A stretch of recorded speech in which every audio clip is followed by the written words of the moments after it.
This is the one time in history where the playing field is level. Okay?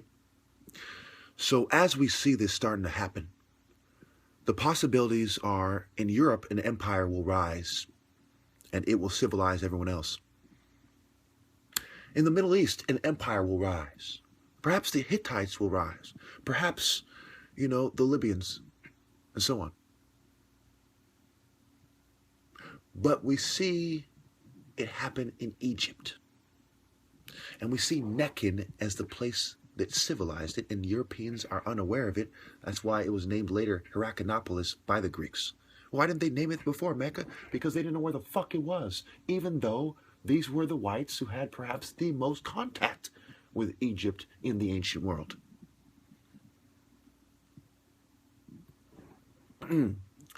So, and who did know where it was, Mecca? The blacks, because the Badarians were blacks who had been mixed slightly with Semites. And that mixture increased when the Egyptian Empire was formed, when blacks from other regions started coming into Nubia and to Nekhen, okay? And this was going on the whole time, but at one point it really started happening. And we see it happening again. This is, we see it happen again after that, in Nigeria. Okay, that's why Nigeria is the most populated country in Africa. Ask yourself, why Nigeria? Because that's the African culture. They go there for trade. Different people go there and they learn and they exchange African ideas. That is the African way.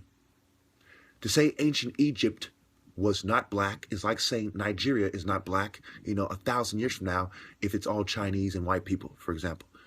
It is ridiculous. It is so far-fetched. It is insane. In fact, the Badari culture, had many finds made farther south at Magar Dendera. Dendera. Look up Dendera and connect it to the Nubians. Armat, El Kab, okay? And of course at Nekhen. So we see that there's a connection between this and this, okay? There's a connection between Nubia and this. And there's no ancient Egyptian empire at this time. Just black people mixing with other black people who are mixed with, slightly with Semite because of their location, their trade, and their desire, to wife other women. And we see this desire cultivate. Egypt didn't just do that by itself, right? They didn't just say, you know what, I'm going to have sex with beautiful women from other cultures. This was something that was already going on. But they certainly were blacker looking than I am. That's for sure. Certainly at this point. And what then happens, I'll give you an example. You have the cemeteries, right? They buried their dead here. They didn't go back to, the Middle East, if that's where they're from. They buried their dead here. Okay, they had a few pots and pans. That's like I go to fucking Safeway, right? He's white because he has, look what he has here. This is a white company. What about this? It's like, no, motherfucker. You see what I'm saying? You see what I'm saying? Do you see what I'm saying? Shit. These motherfuckers. I mean, their evidence is limited to, oh, these wheat and barley came from over here. Yeah. My food came from Safeway. It's your fucking point. You think the ancient man didn't like to diversify his diet too? If you're a starving motherfucker in the African heat, and you're thinking about what you want to eat, would you limit it to what's under your feet? Or would you expand your horizons? Think about it, buddy. Yeah, think about it. Anyway.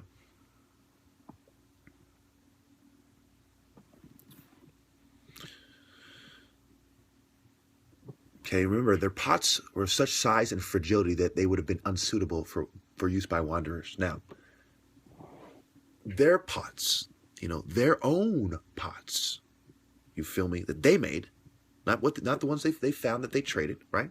These things said, look, we've been here for a while. We've been right here for a while. Now, how long does someone have to be in Africa for them to be an African versus how long does someone have to be in the Middle East for them to be a Semite? Anyone? You in the back. Old Walrus. Anyone? It's a good question, right? Certainly, it works in the favor of the Afrocentrics, if you get my drift. Oh, boy.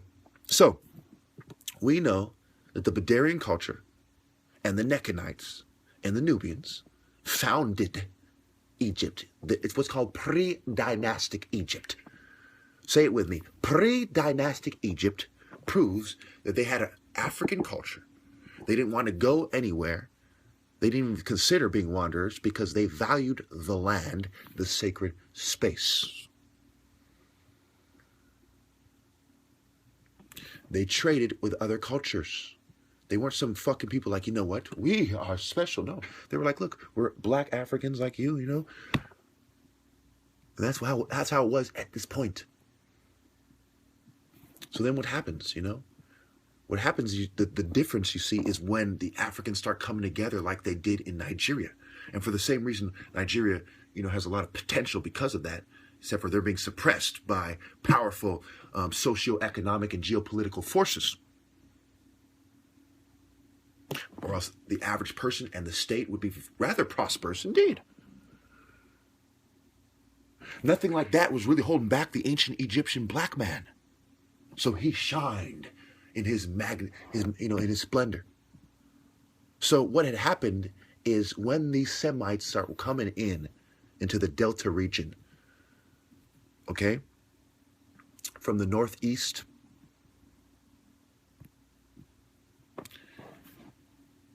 and some of them were starting to mix with the local blacks, okay? So then the blacks, you know, so they start coming in, you know, with their cattle. It's like, oh, the Bedouins are like, look, if you want to come in with your cattle and your women, you know, these hot Arab, you know, women, hey, hi, my Arab ladies, my Semites, you know, I just want to give a shout out to you. Anyway, you know, I don't mind. You know, I mean, you know, call me fucking crazy. I don't mind. You know, these bitches over here, they might mind. Yeah, they're grilling already, but I don't. Okay? Welcome to Badaria, my friend. Did you enjoy your journey? Kind of shit, you know? Anyway, so then the Semites come and, you know, there's a level of love and so on and so forth. But what happened? They weren't giving them their props. This is why Semites to this day give the black man his props. No, my friend, I'm not going to make that mistake, okay? My ancestors did, I won't. You know? So the African warriors started getting together. You know, you have these Arab guys, you know, they're not punks. Let's not make no mistake, you know. A lot of people get it through their head. Oh, they're punks or something. No, they have a lot of great warriors too. You know, but African martial arts reigns supreme. And when all these different guys get together and say, how can we, you know, make this superior martial art as they did with capoeira and defeat all the other martial arts when the slate is fair and clean, when everything's fair. You know, we have spears and shields and stuff, no technology. Okay, nothing but your mind, body, and soul versus mine. We defeated them all, and we civilized and conquered all the martial arts of the ancient world.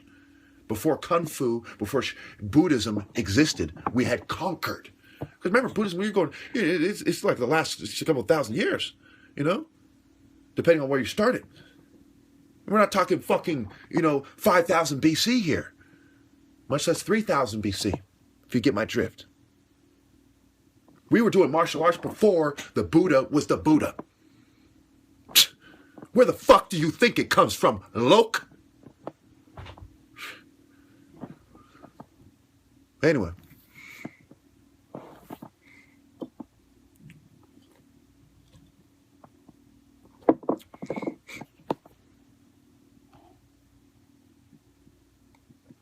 So as we conquered them, when the only time in history where we can truly know the truth, because we will never truly live in a race-free society, in a privilege-free society. We certainly don't live in it now.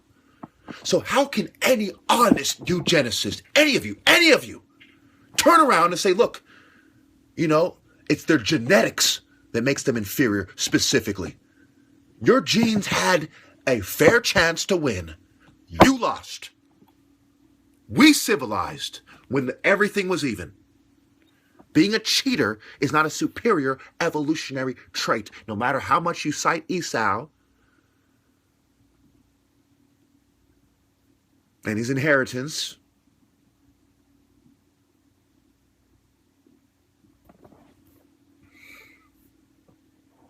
if there is any natural superior person, it must be the people who founded Egypt with Nubian and Mantu arts. So now let's look at this thing from another angle, shall we? Let's look at it from a religious angle.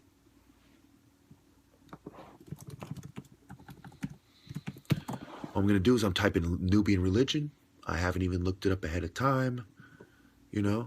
In ancient times, Nubians practiced a mixture of traditional religion and Egyptian religion. It's funny how they put that. Traditional religion and Egyptian religion.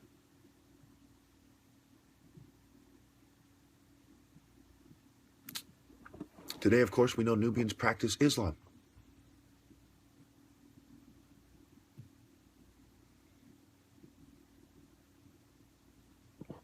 We know the Nubians built pyramids as well.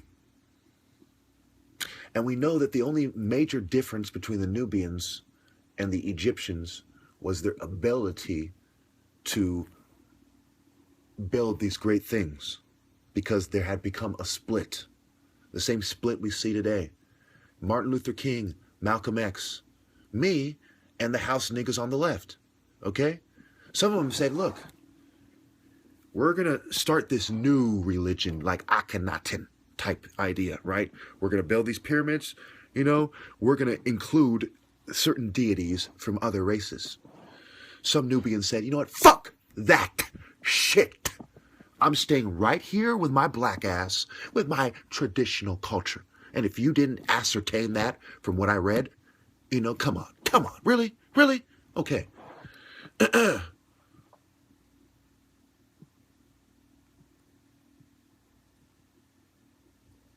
So when you look at,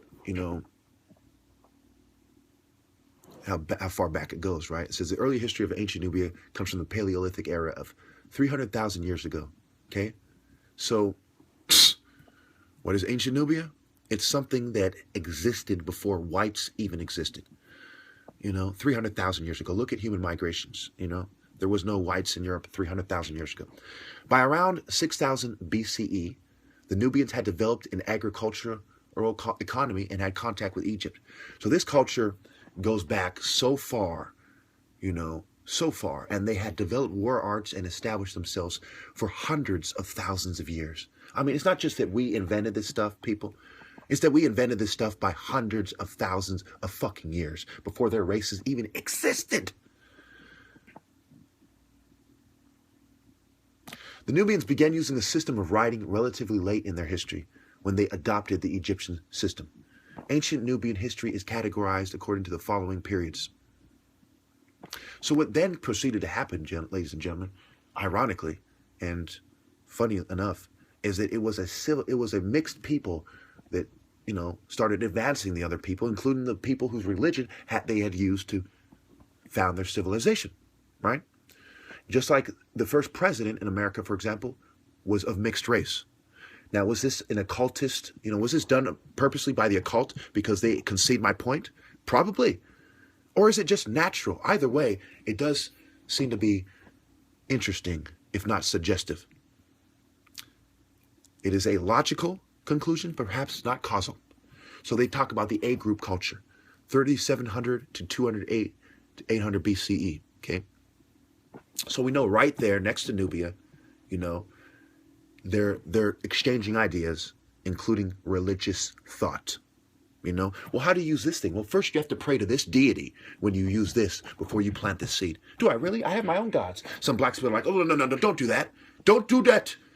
Those who wish to be served by magic often become its servant. So you have this kind of Shaka Zulu kind of, disagreement with the local, saying, should we take on these ideas with these new products, for example, or with these new people, with these new women? Just like you had King Solomon, going nuts because a woman who was a pagan convinced him to pay tribute, as the story goes, to her pagan deity. So for them to not give me my credit is like not giving Bobby Fischer his credit, if you look at it scientifically and from an atheist perspective. If you look at it from a Christian perspective and a martial arts perspective, the problem is cultural. And if you expect me to bow down to your non-black culture so you can pretend that you're bad and that some one of your race is better than mine, you know, I want to know what you're smoking. And if I ever want to be a dumb fuck in a stupid daze, you know, I'll smoke that. Also, I'd like to point out that your martial arts, your opinion about who's the best, did not, you know, your understanding of martial arts did not allow you or anyone you know to beat me. You understand me? But it's allowed me to have you all hiding. Who do you think is in a better position to determine who's the top martial artist in American history? I'll leave it there.